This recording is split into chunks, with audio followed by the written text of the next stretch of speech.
क्या आप जानते हैं उल्लासनगर दर्पण न्यूज डिजिटली और प्रिंट मीडिया से 15 लाख लोगों तक जा रहा है। उल्लासनगर दर्पण न्यूज में आप सभी का स्वागत। मैं साक्षी मोटवानी आज आपको एक ऐसे शख्स से मिलाना चाहती हूँ जो एक सुलझे हुए नेता, एक पढ़े लिखे हुए नेता जो पिछले 7 सालों से कांग्रेस पार्टी में थे। ऐसा क्या हुआ और क्यों जो नेताजी सुभाष चंद्र बोस जी की पार्टी में उन्होंने कंटेस्टेंट का फॉर्म फिल करा, आइए जानते हैं। उल्लासनगर दर्पण के सभी श्रोतागणों को नमस्कार, दिवाली की शुभकामनाएं और नव वर्ष की भी शुभकामनाएं। और उल्लास दर्पण की पूरी टीम को बहुत बहुत धन्यवाद जो वो लोकतंत्र के इस महापर्व इलेक्शन को के सभी कैंडिडेट्स के पास जा रहे हैं इलेक्शन और लोकतंत्र को मजबूत करने के लिए अपनी भूमिका निभा रहे हैं। इसके लिए वो बधाई के पात्र है।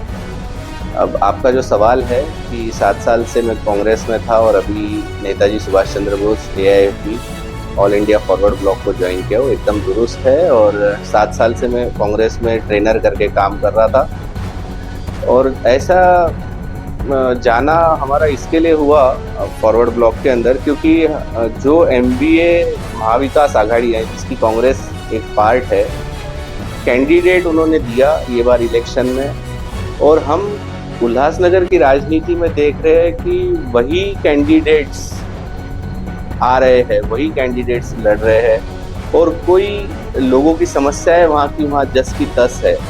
कैंडिडेट्स वहीं रह जाते हैं दोनों ही साइड से और हम चाह रहे थे कि कोई वैल्यू बेस्ड, मैं संविधान का काम करता हूँ, संविधान का प्रचारक हूँ, लोगों के बीच जाके राजनीति करता हूँ। लोग ये सब राजनीतिज्ञों से इस टाइप की राजनीतिज्ञों से ऊब चुके हैं और हमने पहले भी मांग की थी पार्टी के भीतर कि कुछ नए चेहरे आने चाहिए और लोगों के अंदर नए विचारों के साथ, वैल्यूज़ के साथ में लोगों की प्रॉब्लम्स को जो जाने, जो ग्राउंड लेवल पे जान रहे हैं, जो ग्राउंड पे जाके काम करते हैं, वो कैंडिडेट्स आने चाहिए। अगर हमको स्थिति बदलनी है, लोगों की स्थिति बदलनी है, शहर की स्थिति बदलनी है, तो ग्राउंड पे जो लोग कैंडिडेट काम करते हैं 5 साल, उनको टिकट्स मिलने चाहिए। वो नहीं हुआ और हमने ये जाना कि नेताजी सुभाष चंद्र बोस जी की पार्टी पहले भी उल्लासनगर में चुनाव 1978 तक लड़ती थी और उनको उनके क्रांतिकारी विचारों को लोगों तक पहुंचाना आज ज़रूरी है और यूथ के अंदर एक अवेयरनेस फैलाना है। तो इसके लिए हमने AIFB All India Forward block से टिकट नामांकन दायर किया। जैसे कि आपने बताया, उल्लासनगर को मद्देनजर रखते हुए रिसेंटली क्या उल्लासनगर को माननीय नेताजी की पार्टी की क्या सच में आवश्यकता है? जी, उल्लासनगर को, खास करके उल्लासनगर को सबसे ज़्यादा आवश्यकता है आज के डेट में। आज जो उल्लासनगर में मूलभूत सुविधा लोगों तक नहीं पहुंच पा रही है, रोडों की हालत देखिए, लोग पलायन कर रहे हैं, यूथ्स के अंदर अवेयरनेस नहीं है, यूथ्स में कोई क्रांतिकारी भूमिका कोई करता हुआ नहीं दिख रहा है और एक उदासीनता छाई हुई है राजनीति में हमें ऑप्शंस ही नहीं नज़र आ रहे हैं। लोगों को अभी राजनीति में ऐसे लगने लग गया है कि बस यही कुछ ऑप्शंस हमारे पास में है, जो धन बल और बाहुबल, इसके ऊपर राजनीति करते हैं और युवा बहुत अपने आप को कुछ क्रांतिकारी विचारों में नहीं पाता है।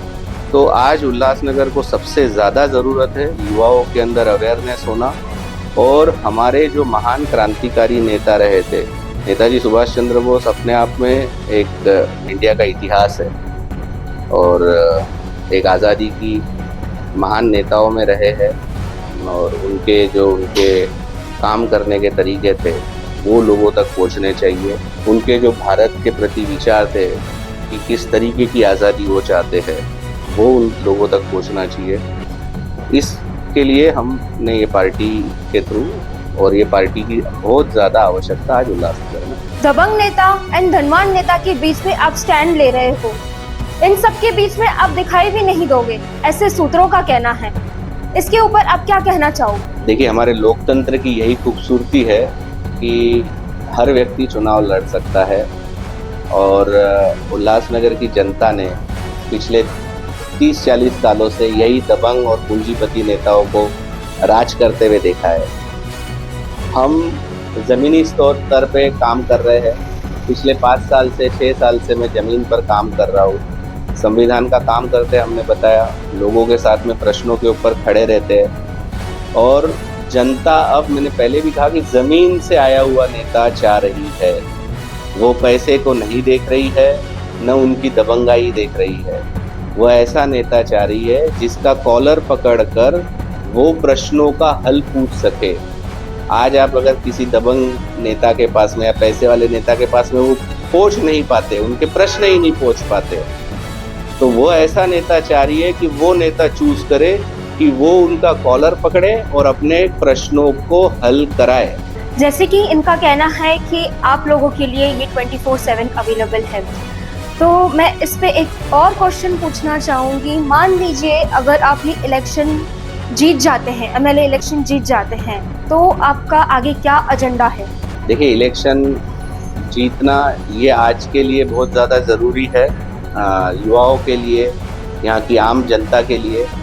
और क्योंकि युवाओं के, आम जनता के, महिलाओं के ये सब प्रश्न छुड़ा नहीं पा रही है यहाँ के नेता लोग। रोडों की हालत, हमारा बेसिक एम अगर हम जीत के आते हैं तो बेसिकली जो मूलभूत सुविधाएं हैं, शिक्षा, रोजगार, स्वास्थ्य, रोडों की व्यवस्था, प्रदूषण, यह तो रहेगा ही रहेगा। साथ में व्यापारियों का, हम उल्लासनगर में व्यापार बहुत बड़ा स्थान प्ले करता है, उनके लिए कोई पॉलिसी मुझे नज़र नहीं आती है। तो बेसिकली मेरा एक एम ये है, क्योंकि मैं कॉस्ट अकाउंटेंट भी हूँ बाय प्रोफेशन, तो मेरा ये मानना है कि हमारे इधर इकोनॉमिक पार्क बन सकता है और इसकी पूरी प्रबल संभावना है।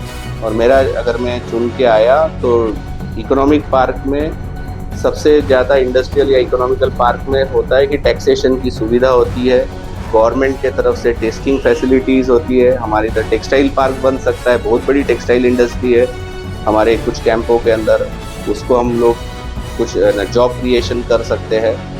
तो अपार्ट फ्रॉम बेसिक जो मुद्दे है, वो हम व्यापारियों के ऊपर सबसे ज़्यादा ध्यान देना चाहेंगे। उसके साथ साथ महिलाओं की सुरक्षा, अभी अभी हाल ही के कुछ दिनों में आपने देखा है कि हमारे बच्चियों पे, महिलाओं पे उत्पीड़न बहुत बढ़ रहा है, तो उसके ऊपर हम वर्क करना चाहेंगे।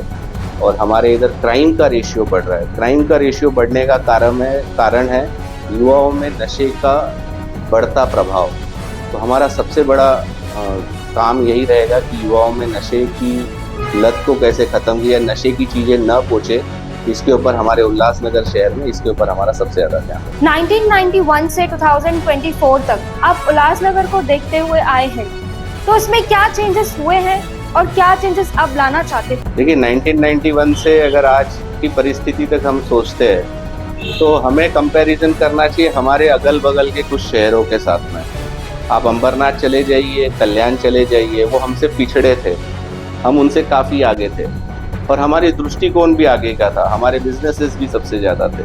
लेकिन आज ऐसी स्थिति है कि अंबरनाथ, बदलापुर, कल्याण बहुत ज़्यादा डेवलप हो चुके हैं, हम वहाँ के वहीं हैं। वहाँ के वहाँ क्या, हमारी परिस्थिति दिन ब दिन खराब होते जा रही है। लोग यहाँ से, बेसिक जो मूल निवासी है वो बाहर जा रहे हैं। रोडों की हालत देखिए, बिल्डिंगों की हालत देखिए, हर बारिश आती है, बिल्डिंगें गिरती है, लोग बेघर होते हैं, किसी को अपनी जान गंवाना पड़ती है और हमारे पास कोई पॉलिसी नहीं है। ना हमारे नेता लोग सदन में आवाज़ उठा सकते हैं, न महाराष्ट्र के कभी हमने सदन में आवाज़ उठते हुए नहीं देखी है, न कोई पॉलिसी ढंग से लेकर आ सकते हैं। खाली झूठी एडवर्टाइजमेंट, लोगों को झूठे आश्वासन और फिर वही स्थिति। तो ये बहुत ही दुर्भाग्यपूर्ण है और शायद ये स्थिति को बहुत जल्दी बदलना, अगर उल्लासनगर को, अब अगर कोई नेता, अगर वही प्रस्तापित नेताओं से मुक्ति चाहिए और बदलाव चाहिए, ये आज की उल्लासनगर की बहुत ज़्यादा ज़रूरत है। अगर उल्लासनगर को बचाना है, उल्लासनगर को कुछ बाकी शहरों के मुकाबले हमको खड़ा करना है, हमारे युवाओं को मौका देना है, हमारे जो मूल निवासी लोग हैं उनको कुछ मौका देना है, तो हमारे को उल्लासनगर में चेंजेस लाना पड़ेगा। आपने अपने एजेंडा में लिखा है कि दान, धर्म, जाति, भाषा, भेदभाव इत्यादि भेदभाव के नाम पर बंटवारा बांटने वाले उनको आज़ादी दिलाएंगे। इसके ऊपर आपका क्या कहना है? देखिए, उल्लासनगर हमेशा से शांति प्रिय जगह रही है और अगर हमको उल्लासनगर की प्रगति करनी है तो हमको सबको बिना धन धर्म जात इत्यादि भेदभाव के हमें सबको मिलकर उल्लासनगर के प्रगति के बारे में सोचना चाहिए। आपके पहले भी कुछ प्रश्न धन और बाहुबल के बारे में बहुत ज़्यादा केंद्रित थे, तो ये डिफरेंस हम पहले ही अपने माइंड में लेकर आ जाते हैं। हमें ये सबसे निकलना पड़ेगा। अभी हम हाल ही में एक मुद्दा देख रहे हैं, जब मैं देखता हूँ अखबारों में कोई नेता उत्तर भारतीय भवन बनाने की बात करते हैं, कोई नेता ये भवन के नाम पर वोट, ये केवल वोटों की राजनीति है। ये दुर्भाग्य है कि लोग इसमें डिवाइड हो रहे हैं। लोग आज वो अलग हो रहा है, ये अलग हो रहा है। ठीक है, हमारे को सबकी प्रगति करनी है। उत्तर भारतीय हमारे इकोनॉमी के, उल्लासनगर के इकोनॉमी के एक बहुत बड़ा हिस्सा है। डेफिनेटली उनके लिए हमारे को कुछ ना कुछ करना चाहिए, लेकिन उनके नाम पर उल्लासनगर को डिवाइड करना, उल्लासनगर के लोगों को डिवाइड करना, ये हमें कतई नहीं करना चाहिए। ये सब सोच से हम आज़ादी दिलाएंगे।